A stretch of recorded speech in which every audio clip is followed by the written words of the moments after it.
भाइयों और बहनों, आज मैं आपको उस शक्ति की कथा सुनाने जा रहा हूँ जिसके बिना शिव भी अधूरे हैं, जिसे हम सब माता कामाख्या कहते हैं। बहुत समय पहले की बात है, जब सृष्टि नई नई बनी थी। हिमालय की गोद में जन्मी कन्या सती का विवाह स्वयं महादेव शिव से हुआ।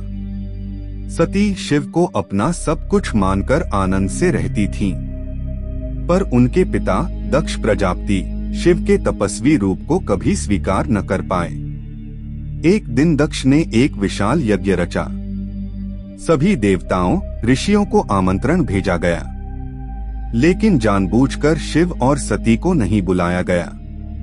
सती को जब यह समाचार मिला तो उनका हृदय पिघल गया। उन्होंने शिव से कहा, स्वामी, पिता का यज्ञ है, मुझे जाना ही होगा। शिव ने बहुत समझाया, सती, वहां जाना उचित नहीं, वहां अपमान होगा। परंतु पुत्री का हृदय पिता के घर की ओर खिंच गया। सती जब वहां पहुंची तो देखा, आसन सजे हैं, मंत्र गूंज रहे हैं, देवता बैठे हैं, पर शिव के लिए कोई स्थान नहीं।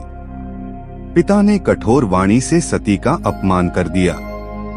सती का हृदय टुकड़े टुकड़े हो गया। उन्होंने रोकर कहा, जहां मेरे शिव का आदर नहीं, वहां सती का रहना व्यर्थ है। और देखते ही देखते सती ने यज्ञ की अग्नि में कूदकर अपने प्राण त्याग दिए। अब सोचिए भाइयों, शिव का हाल क्या हुआ होगा। कैलाश का वह तपस्वी जिसने कभी संसार की ओर देखा तक नहीं, अपनी प्रियतमा का जला हुआ शरीर उठाकर ब्रह्मांड में भटकने लगा। उनके रोदन से दिशाएं कांपने लगीं, पर्वत हिलने लगे, नदियां उमड़ पड़ी। सारा ब्रह्मांड संकट में पड़ गया। देवताओं ने भगवान विष्णु से प्रार्थना की। विष्णु ने अपना सुदर्शन चक्र उठाया और शिव की पीठ पीछे जाकर सती के शरीर को खंड खंड कर दिया। जहां जहां अंग गिरे, वहां वहां 51 शक्तिपीठ बने। और सुनिए, असम की नीलाचल पहाड़ियों पर गिरी सती की योनि।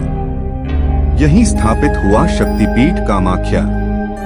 यहीं माता ने अपना निवास बनाया। यह स्थान केवल भक्ति का केंद्र नहीं, बल्कि यह सृजन, उर्वरता और नारी शक्ति का प्रतीक है। कहा जाता है कि जब शिव के क्रोध से कामदेव भस्म हो गए थे, तो वे यहीं आकर माता की घोर तपस्या करने लगे। माता प्रसन्न हुई और उन्हें पुनः शरीर प्रदान किया। इसलिए इस धाम को प्रेम का धाम भी कहा जाता है। भक्तों, आज भी हर वर्ष एक अद्भुत घटना यहाँ घटती है। जून महीने में माता 3 दिन तक रजस्वला होती हैं।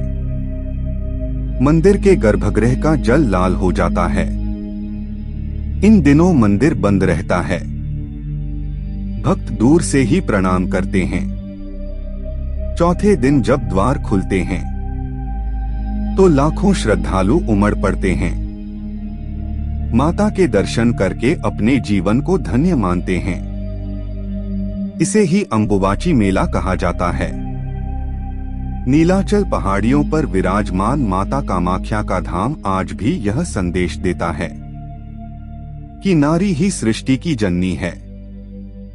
और याद रखिए, शक्ति के बिना शिव भी अपूर्ण हैं। जय माता दी।